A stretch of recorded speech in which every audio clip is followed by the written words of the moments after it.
Où en sommes-nous dans notre potager? Mission accomplie. Ah, ça veut dire qu'il y a beaucoup de récoltes. Alors, très peu d'eau, hein, on l'a vu. On a enrichi le sol, on a mis du paillage, donc on a peu arrosé, donc économie d'eau. Pas de maladie, pas de parasites, donc pas de produits de traitement. Donc, zéro maladie, ça c'est génial. Une récolte savoureuse et abondante. Dégustation. Souvenez-vous, la dernière fois, nous avions appris à installer un arrosage automatique dans notre potager pour partir en vacances en toute sérénité. Aujourd'hui, c'est la rentrée. Qu'est-ce qu'on fait? On récolte? Alors effectivement, le système d'arrosage a bien fonctionné. Le potager est en pleine forme. Les salades, on les a consommées. On en a laissé certaines monter en graines parce qu'on récupère nos graines, évidemment. Alors voyons voir les aubergines. Un feu d'artifice de fraîcheur.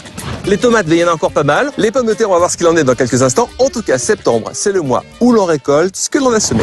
Vous pouvez commencer à prélever vos pommes de terre lorsqu'elles ont commencé à fleurir. C'est ce qu'on appelle les pommes de terre nouvelles. Là, regardez, elles commencent à jaunir. Dans quelques jours, dans quelques semaines, on va pouvoir commencer les premières récoltes. Mais tout de suite, soyons un peu impatients. On va voir ce qu'il en est pour nos premières récoltes. Ah, regardez, c'est magnifique. On peut les consommer tout simplement avec une petite noisette de beurre sans les éplucher, puisqu'elles ont été nourries naturellement et sans aucun traitement durant la saison. Il est temps de récolter les graines de nos tomates. Pour cela, choisir une tomate très mûre, coupez-la en deux. On va récolter la pulpe en même temps que ces fameuses graines de tomates. Mettez le tout dans de l'eau minérale, tournez légèrement cette préparation et puis vous allez mettre un papier d'aluminium par-dessus et vous laissez macérer ça 48 heures. Ensuite, vous allez laver vos graines, les laisser sécher, les étiqueter dans une enveloppe Kraft et les laisser reposer jusqu'à l'année prochaine. Pour les poivrons que nous avons ici et pour les magnifiques aubergines que nous avons là, on va dégager toutes ces feuilles qui vont permettre au soleil de les faire mûrir. Alors comment savoir qu'une aubergine est mûre? Eh bien pendant quelques jours, elle ne grossit plus comme celle-ci. Et puis regardez, la peau est lisse, la peau est brillante. Il est temps de les récolter. Pas de traitement, pas de maladie. Allez, on va se faire une petite ratatouille. Philippe, vous parliez des graines dans le reportage et je crois que vous avez apporté une jolie boîte. J'ai trouvé ça très sympa, c'est une petite boîte très déco, on peut la mettre chez soi ou on peut aussi l'utiliser pour son potager.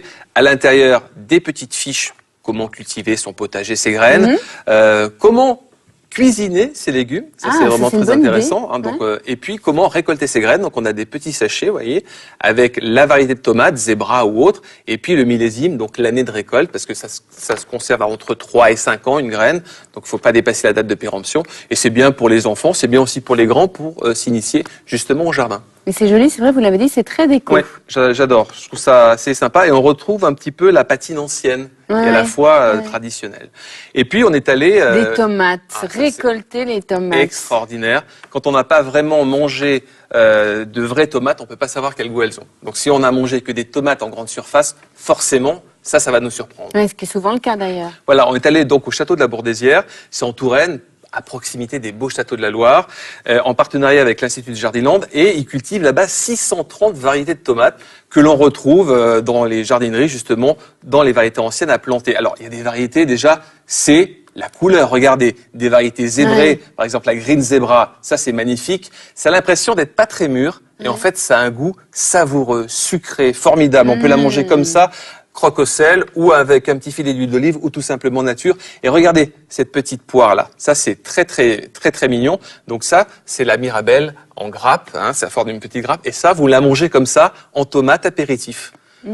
C'est sucré, c'est original, merveilleux, c'est magnifique. Donc il y a toutes sortes de tomates. Si vous avez l'occasion d'y aller, c'est vraiment une belle aventure. Mais il y a une grande tendance quand même au retour des légumes anciens, des fruits anciens. C'est-à-dire pas forcément de la couleur qu'on va voir dans les grandes surfaces. Oui, alors le topinambour, c'est sous terre aussi que ça se passe, exactement. Et surtout que le légume, ça coûte cher aujourd'hui, donc on revient vraiment au potager. C'est une bonne nouvelle. Quand on parle de potager, on va aussi planter des fraises, parce que c'est la saison. C'est le moment de les planter, et vous allez voir qu'il y a énormément de variétés.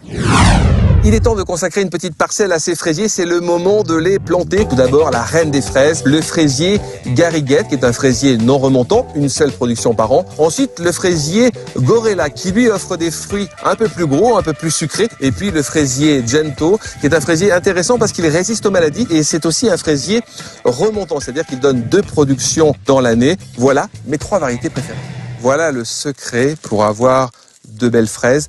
Le film de paillage, évidemment spécial fraise, que vous trouvez dans toutes les jardineries. Ce film capte la chaleur au niveau du plant de fraisier, donc elles arrivent à maturité plus rapidement. Il conserve l'humidité puisqu'il est semi-étanche et donc vous avez une meilleure irrigation du plant de fraisier. 3e intérêt, il empêche tout simplement la pousse des adventices, des mauvaises herbes, donc pas de désherbage chimique ni manuel. Les fraises qui vont se reposer dessus vont pouvoir être consommées telles quelles puisqu'elles n'auront aucun contact avec la terre, donc pas de pourriture. Alors pour planter vos plants de fraisier, tout simplement vous allez aménager une petite croix dans ce plastique, écarter les bords, dépoter votre plant de fraisier et puis planter votre plant de fraisier tout simplement, on rabat les bords et on continue. Distance de plantation, allez, 20-25 cm. Je vous invite à mettre quelques pierres ou quelques briques sur ce petit champ de fraisier car le vent peut s'engouffrer et décoller le tout. Et puis alors, la prochaine récolte, juin l'année prochaine.